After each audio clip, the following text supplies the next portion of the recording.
Donc on va voir dans cette vidéo la notion de vitesse de réaction.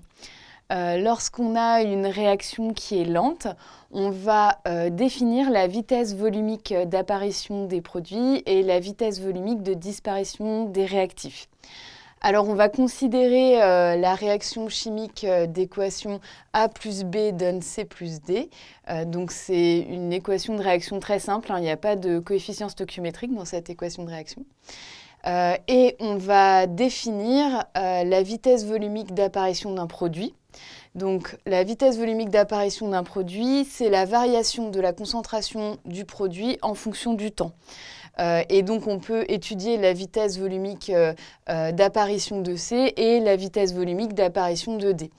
Alors la vitesse volumique d'apparition d'un produit, elle s'exprime en mol par litre et par seconde, puisque la concentration s'exprime en mol par litre et le temps s'exprime en secondes. Alors concrètement, vous allez avoir ce type de courbe où on trace en fait la concentration, par exemple ici, en produit C en fonction du temps. Et pour déterminer la vitesse volumique d'apparition de C à différents instants, on va tracer la tangente à la courbe, par exemple en l'instant T1, en l'instant T2 et en l'instant T3. Et la vitesse d'apparition, volumique d'apparition de C, ce sera le coefficient directeur de la tangente à la courbe. Alors là, le coefficient directeur, plus la droite est verticale et plus le coefficient directeur est grand, et plus la droite est horizontale et plus le coefficient directeur est petit. Donc on voit ici que plus le temps passe en fait et plus la vitesse volumique d'apparition du produit diminue, ce qui est assez logique parce qu'avec le temps, eh bien, la quantité de produit formé diminue et donc forcément la vitesse volumique d'apparition du produit diminue. Alors, de la même manière, on va définir la vitesse volumique de disparition d'un réactif. Alors, la vitesse volumique, c'est égal à moins la variation de réactif en fonction du temps. Au niveau des unités, c'est exactement la même chose. Et il faut bien veiller à mettre ce signe moins parce que une vitesse n'est pas négative, donc elle doit être positive dans ces études-là. Et puisque la quantité de réactifs diminue au cours du temps, pour éviter d'avoir un signe moins au résultat final, on met un moins ici devant la dérivée. Donc de la même manière, vous allez avoir ce type de courbe. Par exemple, ici, on étudie le réactif A et on va avoir donc le tracé de la concentration de A en fonction du temps.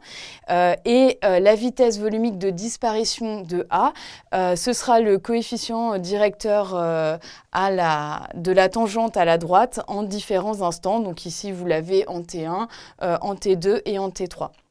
Et de la même manière que tout à l'heure, on voit que plus le temps passe et plus la tangente à la courbe devient horizontale, donc plus le coefficient directeur de la tangente devient petit, et donc plus la vitesse volumique de disparition des réactifs va diminuer avec le temps. Alors, il y a un cas particulier que vous pouvez avoir dans les exercices, c'est le cas d'une vitesse qui serait d'ordre 1 par rapport à A.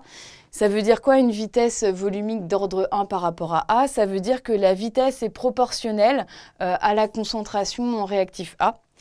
Et ça, en fait, il y a uniquement l'expérience qui va pouvoir déterminer ça.